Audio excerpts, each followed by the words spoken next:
Okay, so let's describe now the muscles that are crossing anteriorly the hip joint. Okay, so they're going to cross somewhere in here. Okay, in here we have the hip joint. They're going to cross anteriorly. They're going to span that joint. Now, which muscles can we, from our list of muscles, okay, can we include in here? We have iliacus and psoas major. They together they form the iliopsoas muscle. Sartorius and tensor fascial latae. Now, iliacus, what does it sound like?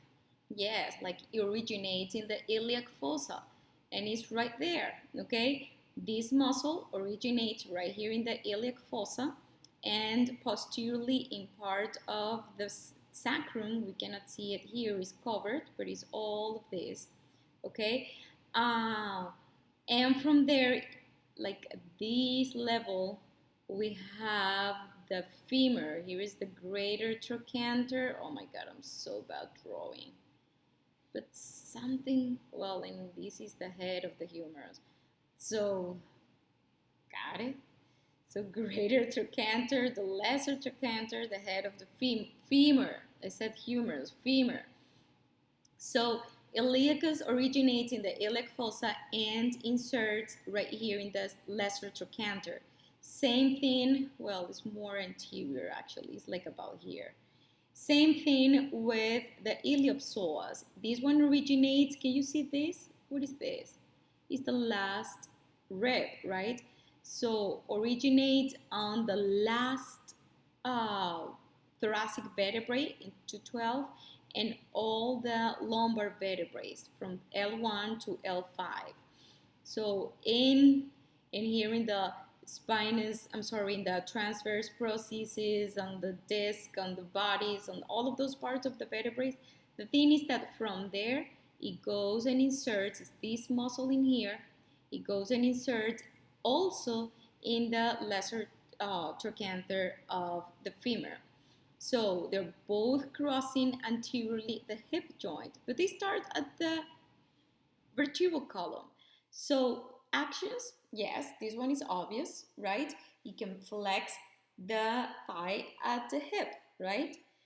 But also it can, and my scribble scrabble. This is another cool picture, so you can see like isolated the psoas major and the iliacus, okay? What color should I have? Black. See, this is the psoas major, got it?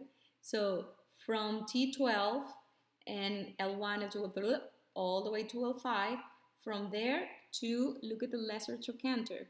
See, that's the lesser trochanter of the femur. Same insertion it shares the same insertion as the iliacus, see, in the lesser trochanter. But the origin of the iliacus is in the iliac fossa, and I don't see it here, but it's also in part of the sacrum. Now, in here, well, I can see my beautiful Sartorius, and you can see how it goes on a diagonal to insert kind of medially and a little bit, posteriorly in the tibia. So it's spanning the knee, the hip joint and the knee joint. And in here, once again, you can see, okay, this is a good moment to show you my cool app.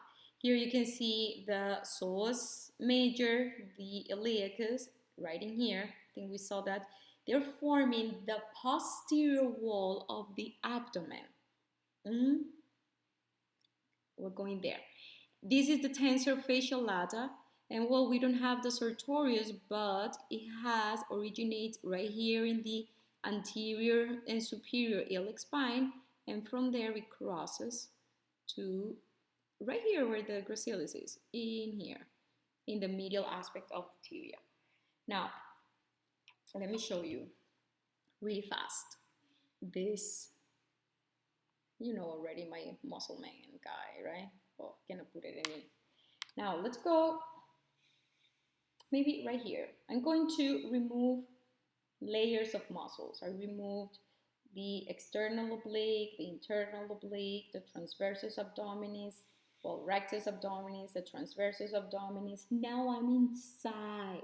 the abdominal cavity that is full of guts. All your abdominal organs, most of them part of the digestive system. We're right in there. Put your hand in there. So we are right in there. The posterior aspect, just in contact with the abdominal organs, those are right here. We can see the muscles, the iliacus and the psoas major forming that wall.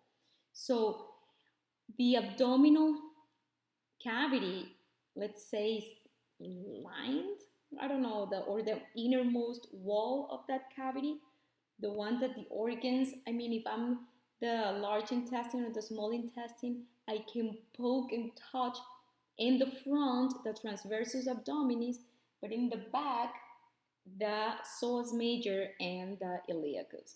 Okay, this is important to understand because we might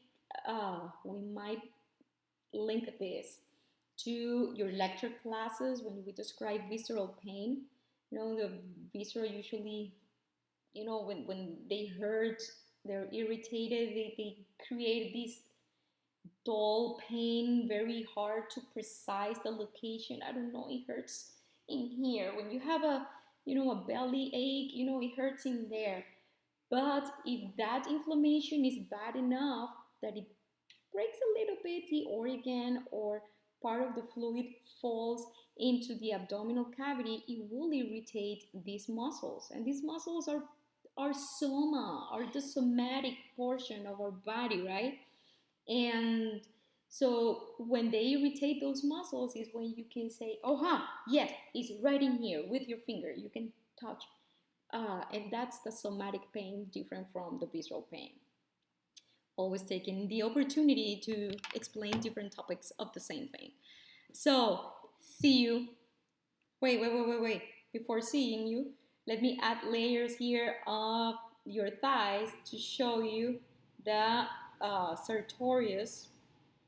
Okay, here you can see the Sartorius. I'm going to show you. Okay, see how it crosses from the anterior and superior iliac spine all the way here to, can you see it? To the tibia, right? So it goes like in a posterior location, right behind the knee. That's why it can flex the knee and not extend it. Here is the location. Well, I think we are ready. See you in the next video to show you the muscles that comes next because I don't remember which one are. See you.